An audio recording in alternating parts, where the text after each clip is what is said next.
We would like to take a minute to thank our family, friends, and all men and women serving in the United States Armed Forces. This song goes out to you.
Yikes.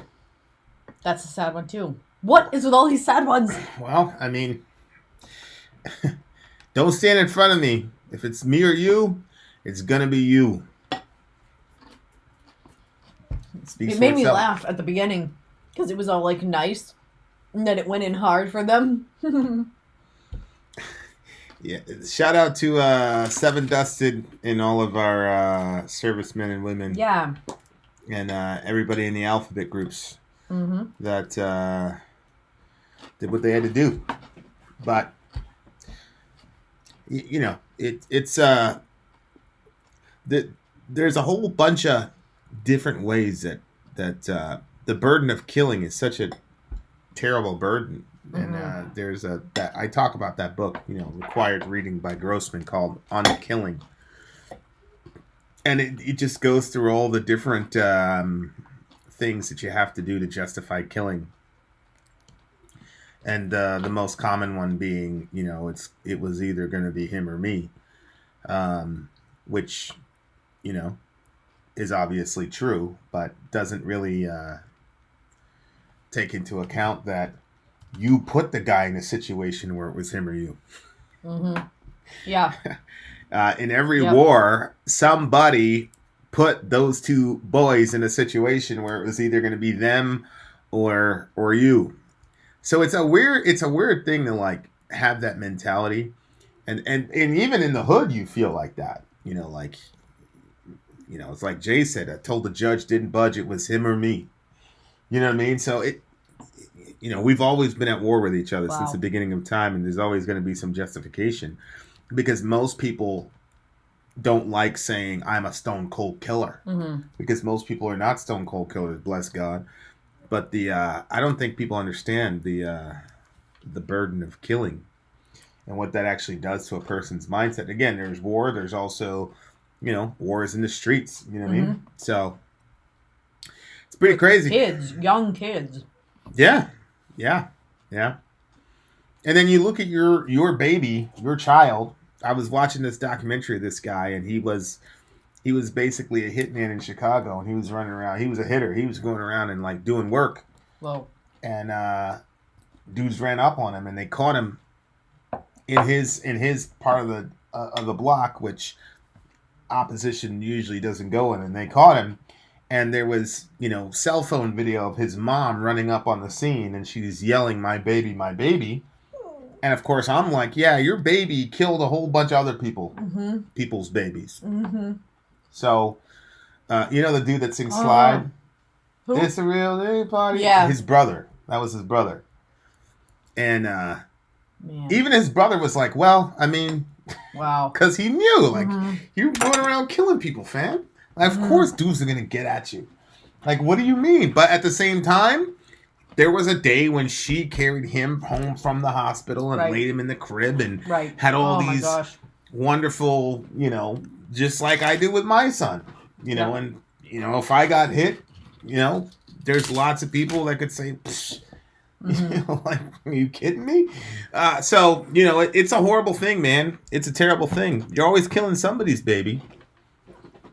I know. I think of that all the time, though. Everybody that's ever been killed, where everybody that's ever done any killing is killing somebody's baby, man. So, everybody has to say, you do whatever you can do to justify it to yourself. It doesn't matter. Whenever there's something like news or whatever where it's like somebody did something really horrible, I always think to myself, wow, that person was like a 2-year-old. They were playing with toys. Yeah. It's a wrap. What do you give the song? It's a 9.8 for me. I know people were like, oh, it's generic metalcore, but, obviously I'm going to be, partial to songs like that. And I'm also, I like the end. When he did Hold the Line, I liked that part. Yeah, when they played all those clips. Some of those things I recognize from WikiLeaks. They made me feel sad. Where we... you said 9.8? Yeah, it's a 9.8. Some of those were from the WikiLeaks videos where we blitzed all of those civilians. Wow. We killed a bunch of civilians, and then their friends came to get a medical aid, and then as soon as they showed up, blitzed them again. Wow. Killed everybody. But there you go. All right. So it was a 9.5 for me. Yep. 9.8 for Vincent, and shout out to the T. Good song. That's a song I'd probably listen to again, depending on certain types of moods. Yep. Swallow the Sun. I am very much looking forward to this song. Why? Because a lot of people have been talking about Swallow the Sun. Okay. And so we've never been able to get to it. This is one of the things I really love about this particular, the Rockathon, is being able to do this stuff.